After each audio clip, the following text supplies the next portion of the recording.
Баршаңызға қайырлы күн, құрметті көрермендер, каналыма қош келдіңіздер. Бүгін сіздермен үй жағдайында өте қарапайым үлгідегі осындай ерекше романтикалық кешкі асты бірге әзірлейміз. Күнделікті бір сарынды тағамнан, бір сарынды дастарханнан жалықсаңыздар, осылай жасап көріңіздер. Отбасы мүшеңізге ең бастысы жолдасыңызға ұнайды деген сенімдемін. Мен бұл дастарханды 15 сәуір Қозы Көрпеш Баян Сұлу ғашықтар күніне арнайы жасаған болатынмын. Қарапайым үлгіде болды. Ендеше видеоны өткізбей соңына дейін көріңіздер. Ең алдымен біз тағамымызды әзірлеуден бастаймыз. Ол үшін табамызға кішкене май құямыз. Одан кейін етті осылай жұқалап, кішкене ірілеп, жапырақтап турап аламыз. Етті барынша жұқа етіп турап аламыз. Менде бұл жерде жылқының еті. Етімізді салып, қатты отта жақсылап қып-қызыл болғанша қуырып аламыз. Қуыру барысында қазір еттің бойынан өзінің шырыны, яғни сөл бөліне бастайды. Осы суы толықтай тартылғанға дейін етімізді жақсылап қуырып аламыз. Мінекей суының барлығы толықтай тартылды. Енді пиязды турап саламыз. Бір пиязды осылай ірі-ірі жапырақ етіп тураймыз, және де турағаннан кейін араларын ашып аламыз. Енді пиязды салып, оны да кішкене көлемі басылып жұмсарғанша қуыратын боламыз. Шамамен 2-3 минуттай қуырсақ жеткілікті.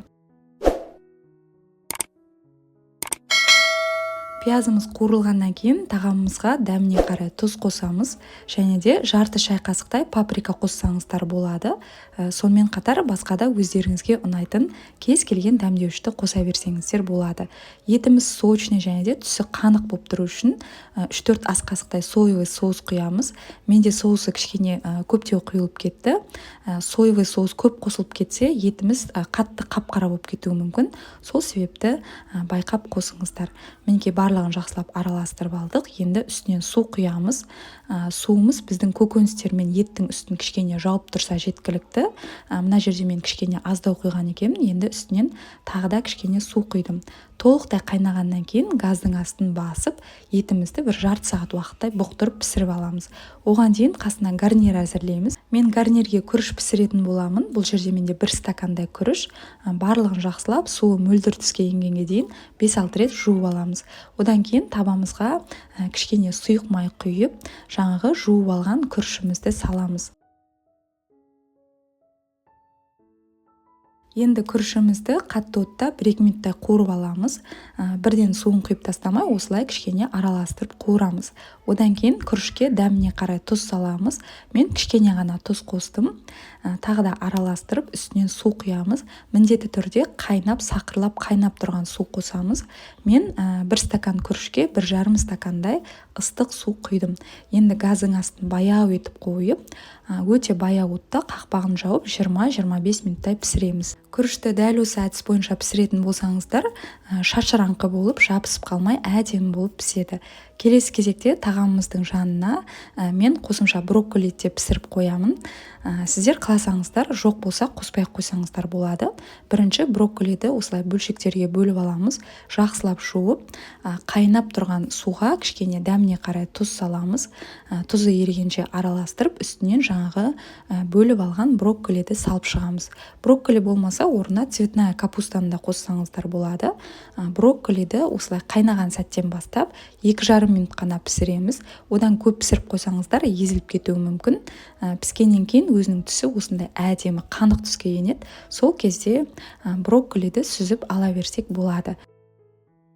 Ал осы уақыт аралығында біздің етімізде баяу отта әдемі болып пісіп тұр. Енді соңында біз еттің үстінен бағдаршам бұрыштарын турап саламыз. Бұрыштарды осылай ірілеп турап қосыңыздар, өйткені майда болып қалса әдемі болып көрінбей қалады. Енді барлығын жақсылап араластырып аламыз. Газдың астын кішкене қатты етіп шығарып, бұрыштарды 1-2 минут қана қуырып пісіріп аламыз. Одан артық ұстамаңыздар, одан артық ұстасаңыздар езіліп кетеді, және де түсі де басқаша болып кетеді. Мінекей күрішіміз де дайын болып пісті, тағамымыз да дайын. Ал енді дайын тағамымызды әдемілеп, әсемдеп, тарелкаға салып, дастарханға ұсынамыз. арнайы кондитерлік дүкендерден осындай жүрек формасын сатып алсаңыздар болады. Осы форманың ішіне күрішті салып шықтым, және де дастарханды осылай безендіріп шықтым.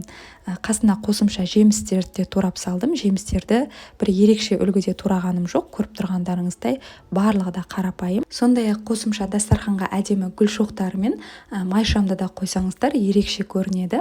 Немесе гүлдің күлтелерін дастарханға сеуіп қойсаңыздар да әдемі болады. Ең бастысы барлығын шын жүректен жасасаңыздар, жолдасыңызға ұнайтыны сөзсіз.